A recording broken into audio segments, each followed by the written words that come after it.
जा पर कृपा राम की होई, ता पर कृपा करहि सब कोई। महान संत गोस्वामी तुलसीदास जी द्वारा लिखित रामचरितमानस की इस चौपाई का अर्थ ये है कि जिस पर भगवान श्री राम जी की कृपा होती है वहाँ पर सब प्रकार की कृपा अवश्य होती है। आज मैं आपको ऐसे ही एक परम साधक के विषय में बताने जा रहा हूँ जिन्हें पूरा भारत बागेश्वर धाम सरकार के नाम से जानता है। इनका पूरा नाम धीरेन्द्र कृष्ण शास्त्री है। इनका जन्म 4 जुलाई 1996 को मध्य प्रदेश के छतरपुर के पास स्थित ग्राम गढ़ा में हुआ था। इनके पिता का नाम राम कृपाल गर्ग है तथा इनकी माता का नाम सरोज गर्ग है। धीरेन्द्र के छोटे भाई और एक बहन भी है। इनका पूरा परिवार आज भी उसी गांव गड़ागंज में रहता है जहां पर ही प्राचीन बागेश्वर धाम का मंदिर स्थित है। इनका पैतृक घर भी यहीं पर है। यहीं इनके दादाजी पंडित भगवान दास गर्ग, जिन्हें सेतुलाल भी कहते थे, ये अपने दादा को अपना गुरु बताते हैं। इनके दादाजी ने चित्रकूट के निर्मोही अखाड़े से दीक्षा प्राप्त की थी, जिसके बाद वे गड़ा गांव पहुंचे जहां उन्होंने ही बागेश्वर धाम मंदिर बनवाया था। यहीं पर धीरेन्द्र कृष्ण के दादाजी दरबार लगाया करते थे। धीरेन्द्र के पिताजी के कुछ न करने के कारण परिवार की आर्थिक स्थिति बहुत खराब थी। वो अक्सर अपनी कथा में यह बताते हैं, 3-3 दिन तक खाने का अभाव रहता था, जैसे तैसे जीवन यापन होता था। रहने के लिए एक छोटा सा मकान था। इसे हनुमान जी का आशीर्वाद कहिए या फिर किस्मत का खेल, इतनी कम उम्र में धीरेन्द्र महाराज ने शानदार मुकाम और प्रसिद्धि हासिल की। धीरेन्द्र कृष्ण शास्त्री जी ने अपने प्रारंभिक शिक्षा गांव में ही सरकारी स्कूल से प्राप्त की। उन्होंने 8वीं तक की शिक्षा अपने गांव में ही ग्रहण की। फिर उसके बाद उन्होंने 5 किलोमीटर दूर गंज के एक कॉलेज में 12वीं तक की पढ़ाई की। इसके बाद आगे की पढ़ाई के लिए उन्होंने ग्रेजुएशन में दाखिला तो लिया, मगर आर्थिक स्थिति ठीक न होने के कारण उन्होंने बीच में ही पढ़ाई को छोड़ दिया।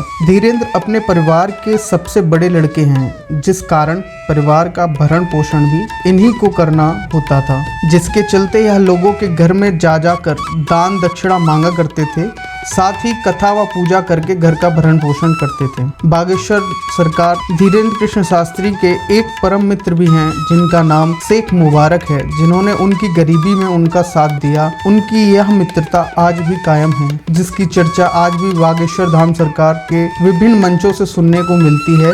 महाराज जी बताते हैं कि उनकी बहन के विवाह में शेख मुबारक ने उनकी आर्थिक मदद की थी, साथ ही विवाह के सभी कार्य संपन्न करवाए थे। 11 वर्ष की अवस्था में धीरेन्द्र जी ने भी अपने दादा गुरु के दरबार में अर्जी लगाई थी, जिन्होंने घर के अभावग्रस्त से छुटकारा पाने के लिए आशीर्वाद मांगा। तब इनके दादाजी ने धीरेन्द्र कृष्ण शास्त्री को अपना शिष्य बना लिया। फिर बागेश्वर धाम की सेवा करने का संकल्प दिलाया। धीरेन्द्र जी का मानना है कि उन्हें जो भी ज्ञान व अलौकिक शक्तियाँ प्राप्त हुई वह सभी उनके दादा गुरु और सन्यासी बाबा की कृपा का परिणाम है। इनके दादाजी सेतुलाल गर्ग जी ने काशी में अपनी देह को त्याग दिया। अब बागेश्वर धाम की सेवा श्री धीरेन्द्र कृष्ण शास्त्री जी कर रहे हैं, जो कि वहाँ के पीठाधीश्वर भी हैं और दरबार लगाते हैं। हजारों समस्याओं और संकटों से दुखी मानव समाज अपने कष्टों का निवारण पा रहा है। अचंभा तो इस बात का है कि विज्ञान के इस युग में समस्याओं को लेकर आए सभी लोगों के मन की बात उनसे पूछे बिना ही संत श्री बागेश्वर धाम पीठाधीश्वर के द्वारा पहले ही पर्चे पर लिख दी जाती है, जिसमें व्यक्ति का भूत वर्तमान भविष्य बताते हैं, अपितु उसकी समस्या का निवारण भी करते हैं, वह भी पूरी तरह निःशुल्क। इस दरबार में आने वाला कोई भी व्यक्ति खाली हाथ और निराश होकर नहीं जाता।